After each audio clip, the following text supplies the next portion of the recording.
والله يدعو إلى دار السلام ويهدي من يشاء إلى صراط مستقيم. Islam is for every race. Bismillah, alhamdulillah, you're watching the Beauties of Islam. And I'm Yusuf Estes. And today we've got a special program for you talking about the beauties of Islam. In the past, we've discussed the Quran, the teachings of Muhammad, and the preservation of the teachings of the scholars of Islam. Now what I'd like to do is talk about some of the history of the universities and the great centers of learning that came about and how they were also preserved. You might be surprised to learn that one of the oldest universities for Islam in the world is in a place called Cairo, Egypt. It was founded more than 1,000 years ago during the Fatimid time, and in that very university was the first ever to have a woman as the rector. She was the dean of the whole entire university, a woman, teacher, scholar of Islam. Amazing? There's a lot of amazing and beautiful things in Islam. This university is even open today. And if anybody would like to go to that university, they can put their children in there from first grade, primary school, and take them all the way through high school, and they will memorize the entire Quran and learn so many of the hadiths and have the Arabic language. Then they can continue their studies and go on to learn more and learn about the Quran. How does it come, and how are the verses in context, and how do we understand these things? Along with the hadiths and teachings of Muhammad. Something called fiqh is also explained and taught there in that school, in that university. And fiqh is something like maybe in English, schools of jurisprudence. When I visited Al-Azhar, I was shown a place where they used to have all 4 schools represented outside. It was really cool. They would sit outside, and they had their places where they would sit, and their teachers would teach them. And they were all within just a hand reach of each other. If they would like to go over and share any information back and forth, it was very easy for them to do so. Of course, now with air conditioning, you wouldn't want to sit out inside and do that anymore. But back then, you see, that was really something. This teaching is continued on along with the teaching of what's called the Sirah, or the biography of the Prophet Muhammad, peace and blessings be upon him.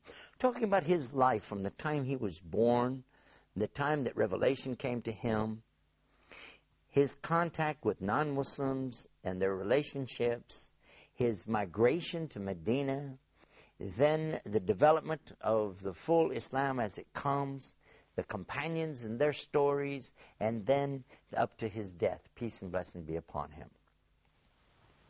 This is all called Sirah, or the biography of the Prophet, peace be upon him. There are other things like, for instance, how to pronounce the words from the Quran called tajweed, carefully being able to say it exactly as Prophet Muhammad, peace be upon him, said it, and as he approved of the pronunciations of his various companions. There are some different pronunciations that he permitted on certain words, and even this is known and taught at this great university called Al-Azhar. I had the good fortune to also visit another university while I was visiting in Maghreb, or Morocco, and while I was there, they took me to a place called Fes. And when I saw the way that they had preserved this whole community, the whole setting there was as though I was on a movie set. When I went in through the walls and saw how they had everything there, they even still had camels and donkeys and people selling in the streets, the little awnings that come out, the people even dressed in their traditional dress. It was an amazing sight, and I was very taken with that. Then I got to go to the university that they have there, and this university is even older than Al-Azhar. And the books, the library that they have there, so fantastic to realize that they have been memorizing and teaching and memorizing and passing this on for so many generations. It was so amazing and beautiful. And all I could think about was, I wish I had more time. I would love to enroll and go to this university. It would just be great. I did have a chance to visit with the scholars and teachers there. I found them to be very knowledgeable, impressive, humble, and lovely in their way of delivering and talking, you know. There are other places that you can find that they've been teaching Islam consistently and steadily in Mauritania, in Yemen, in Saudi Arabia, of course, Medina and Mecca, in Kuwait. An amazing place, too, is to consider the teachings that they have going on now, even now in Europe, in Turkey. Because you see, Turkey's been a part of the Islamic Empire for centuries upon centuries upon centuries, maybe since the 1400s. And they've had these centers for learning. And again, I emphasize that the teaching and the preservation has always been exactly the same. That it's, first of all, mouth to ear, so that you know what you're saying from memory. The Quran is memorized in the Arabic language, the classical Arabic language, and then the teachings of Muhammad, called hadith, are also memorized the same way. Now, you might be surprised to find that some of the characters are written differently when you write it down, but they're pronounced exactly the same. This is true if you compare, for instance, if you go to Maghreb, Morocco, and compare it to what you find in Saudi Arabia, or even in Egypt. Because, for instance, the letter called Fa has one dot over the top of it. But in Maghreb, in the Quran, they use the one dot on top to be the letter Qaf. And when they want Fa, they put the dot below it. You might say, aha, there's a discrepancy. Oh, I heard that maybe somebody said there could be different Qurans. All right. That's why we want to bring this subject up. Did you know that there's something about this that a lot of Muslims don't even know? And we're going to talk to you about it as soon as we come back from the break. So don't go away. You're going to want to hear about the different writings of the Quran. Be right back after this, inshallah. Islam is keeping up the pace. Islam is for every race. Brothers and sisters, to increase your iman. خيركم من تعلم القرآن وعلمه ورتل القرآن ترتيلا. Learning how to recite the Quran properly, learning the meaning of what we recite, concluding the ahkam from the verses which we recite, trying to implement what we learn in our daily life. We'll listen to the participants and the guests. We'll take your phone calls. We're going to recite live. We'll listen to your recitation and we'll correct it according to the rules and regulations which we'll state in each episode. Now, your dream will come true.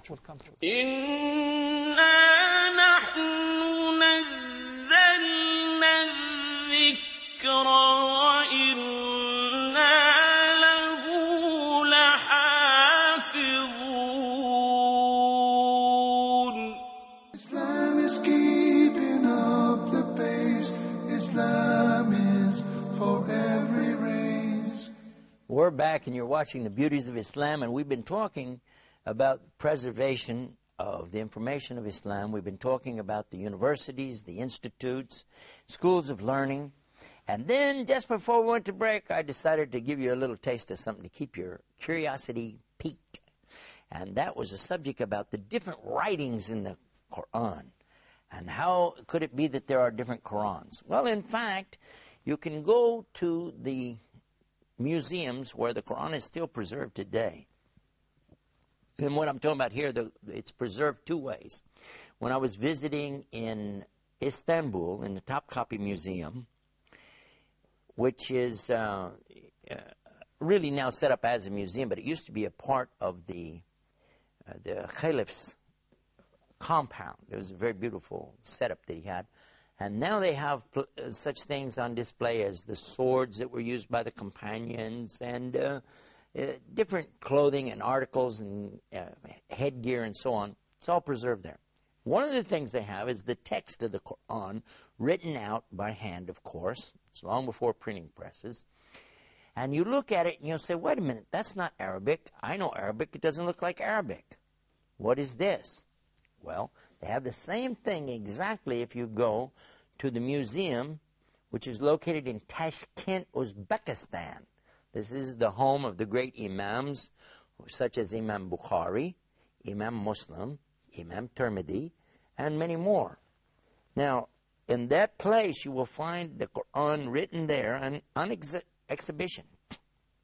But you're going to say the same thing. This doesn't look like Arabic. And if you go to England, to the museum there, you're going to see again, this doesn't look like Arabic. The reason is because at the time of the revelation of the Quran, none of the Arabs used any tashkil marks, and it was assumed that if you could read and write in Arabic, you knew how the structure of the sentences and words were, that you would be able to pronounce it. You see, there are no vowels in Arabic. This is also true of the Hebrew language of the Bible. There are no vowels. These were added much later, what's called vowel markings. And then you substitute different consonants to represent vowels. Kind of like in English, the word try, T-R-Y, the vowel is the consonant Y.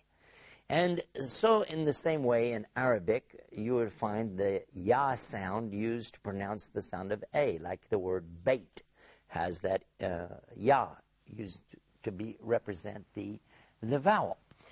But for those who are not familiar with the structure of language, they wouldn't be able to do that. They might pronounce it wrong. And this is not acceptable for Quran. It might be for hadith and teachings of, just Arabic itself and talking about stories, but when we're going to talk about the Quran, it has to be exact. So how can we do that? How we preserve it?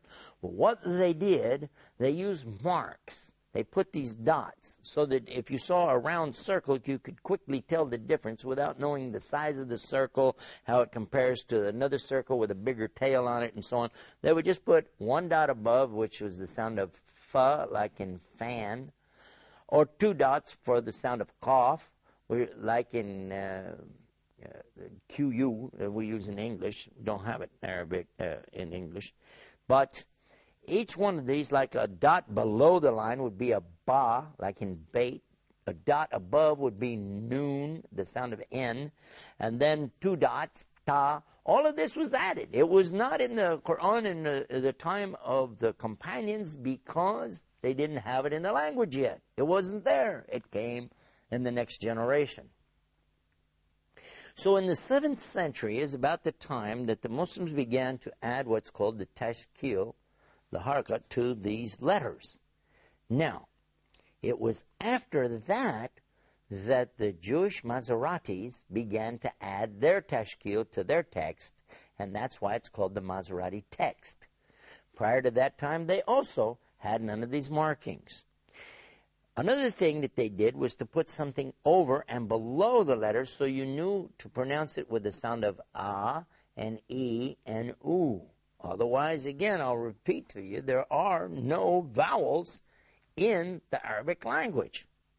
So this is how they made it for the non-Arabs, made it easy for them to begin to correctly pronounce and teach and memorize the Quran.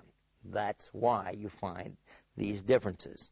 However, when you hear the Quran recited, you'll agree, as many millions have over the centuries, there really is no difference. Whether I hear it recited in Al-Azhar University in Cairo, or if I hear it in Fez in Morocco, or if I hear it recited in Istanbul in Turkey, or if it's recited in Malaysia or Indonesia, Pakistan, India, or even in a place called Texas, where I'm from, you'll find it still starts with a ba in Bismillahir Rahmanir Rahim, and it ends with the scene at the very end of the Quran, Minal Jannati wan Nas. All of this is preserved exactly letter for letter, word for word. And it's because of the efforts of these great and wonderful teachers of Islam and their universities and institutions that have been going on century upon century. Today we have these places of learning, madrasas and the mosques or masajid around the world, and also these jamia or universities. All of them are there for anyone to go and learn. And by the way, you don't have to be a Muslim to learn about Islam. You're most welcome to come explore and enjoy the beauties of Islam. Remember to visit our website, beautiesofislam.com. Until next time, peace. Salam alaikum. Islam is peace. Islam.